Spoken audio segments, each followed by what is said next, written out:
Good morning everyone, মানিস ব্লগে তোমাদের আরও একবার ওয়েলকাম। তো কালকে তোমাদের ভিডিওতে বলেছিলাম আজকে পুজো দিতে যাব, তো পরীকে উঠিয়ে দিয়েছি তাড়াতাড়ি সকালে। তো উঠিয়েও খেতে চাচ্ছিল না, কারণ এত সকালে ওর খাওয়া অভ্যাস নেই, তো কিছু করার নেই। তো একটু অল্প করে না খাইয়ে নিয়ে গেলে ওর খিদেও পেয়ে যাবে।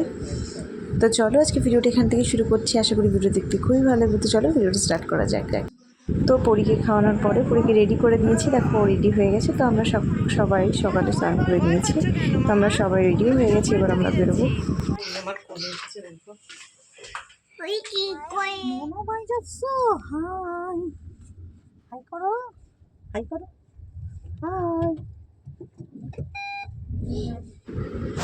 তো এই মন্দিরটা যাওয়ার আমার অনেক দিনের ইচ্ছে ছিল। তো এটা একটু নৈহাটির একটু ভেতরেই মন্দিরটা।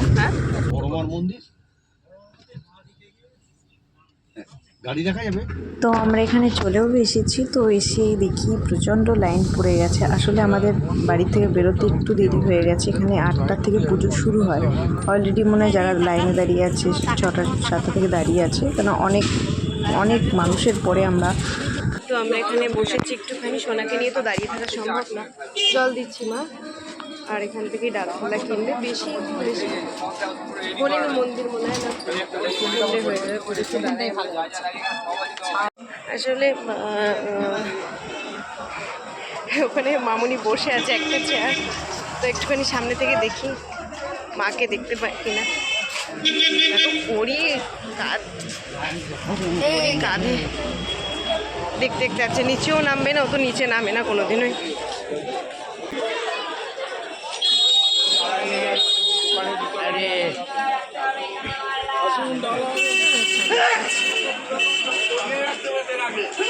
লাইন আছে, আর আমাদের লাইনটা ওইখানে হয়তো দুবার লাগবে, একবারের পরের সাথে কোনো পুজো দিতে পারবে। লালটা তিলক করলে না, সব করে দেবে তারা।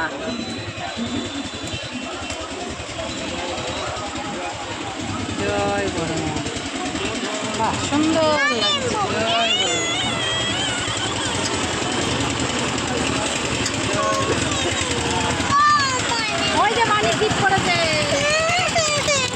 এখানে এখনো এতটা লাইন আছে। তো আমাদের পুজো দেওয়া হয়ে গেছে। তো এত সুন্দর লাগছে মাকে দেখতে, খুব ভালো লাগছে। তো ওখানে তো ফটো তোলা যায় না, তার জন্য ফটোও তোলা হয়নি। তো ওখান থেকে বেরিয়ে আমরা কচুরির দোকানে চলে এসেছি। তো সবাই মিলে কচুরি খেয়ে তারপরে একবারে গাড়িতে চলে যাবো। তারপরে গাড়িতে গিয়ে পরীকে খাওয়াবো।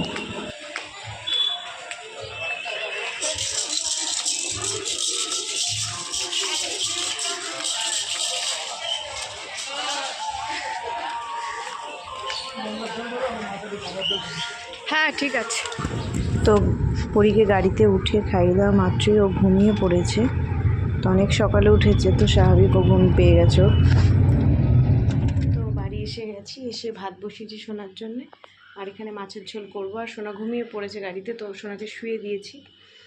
তো দুপুরবেলা আমরা কিছু রান্না করারও ইচ্ছা নেই, আর রান্না করবে না মামুনি। দুপুরবেলা আমরা বাইরে খেয়ে নেবো। তো সোনার জন্য, সোনা তো আর বাইরে খেতে পারে না, তো ওর জন্য ভাত মাছের ঝোল করে নেবো। তো চলো আবার পরে কথা বলবো। আমি কাজ টাজ করে নিই, ঘরটার প্রচণ্ড অগোছানো, জামাকাপড়গুলো গোছাতে হবে। জামাকাপড় গুছিয়ে ফ্রেশ হয়ে এই যেখানে মাছের ঝোল হচ্ছে, আর এখানে ভাত বসিয়ে দিয়েছি। আসলে পরীকে উঠলেই, ঘুম থেকে উঠলে ওকে স্নান টান করে খাইয়ে দেবো।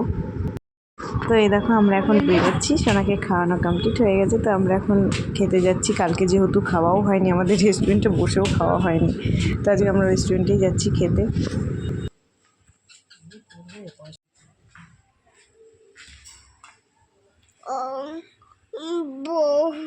হ্যাঁ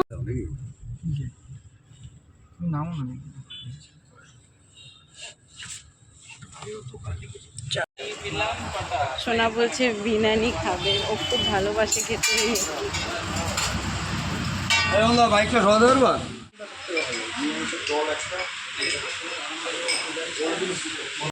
তো আমরা এখন ওয়েট করছি, এখনও এসে অর্ডার দিয়েছে, তো এখনও 15 মিনিট ওয়েট করতে হলো। মটন বিরিয়ানি আর চিকেনের একটা চিকেন হান্ডি।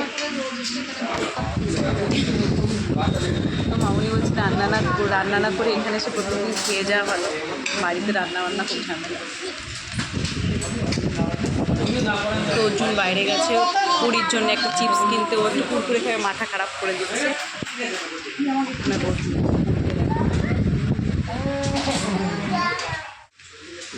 আমাদের বিরিয়ানি এসে গেছে, তো প্রচণ্ড খিদেও পেয়েছে, এখন 3টে বাজে। তো খিদে পেয়েছে, কোন সকালে খেয়েছি।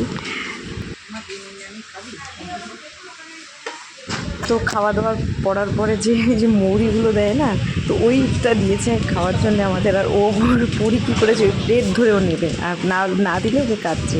বায়না, বাজে বায়না। তো খাওয়া দাওয়া করার পরে আইসক্রিম কিনেছি সবাই, তো সেটাই খাচ্ছি। তো চলো, ভিডিওটা আজকে এখানে এন্ড করলাম। ভালো লাগলে অবশ্যই লাইক, কমেন্ট আর সাবস্ক্রাইব করতে ভুলো না। তো চলো, টাটা। খাও।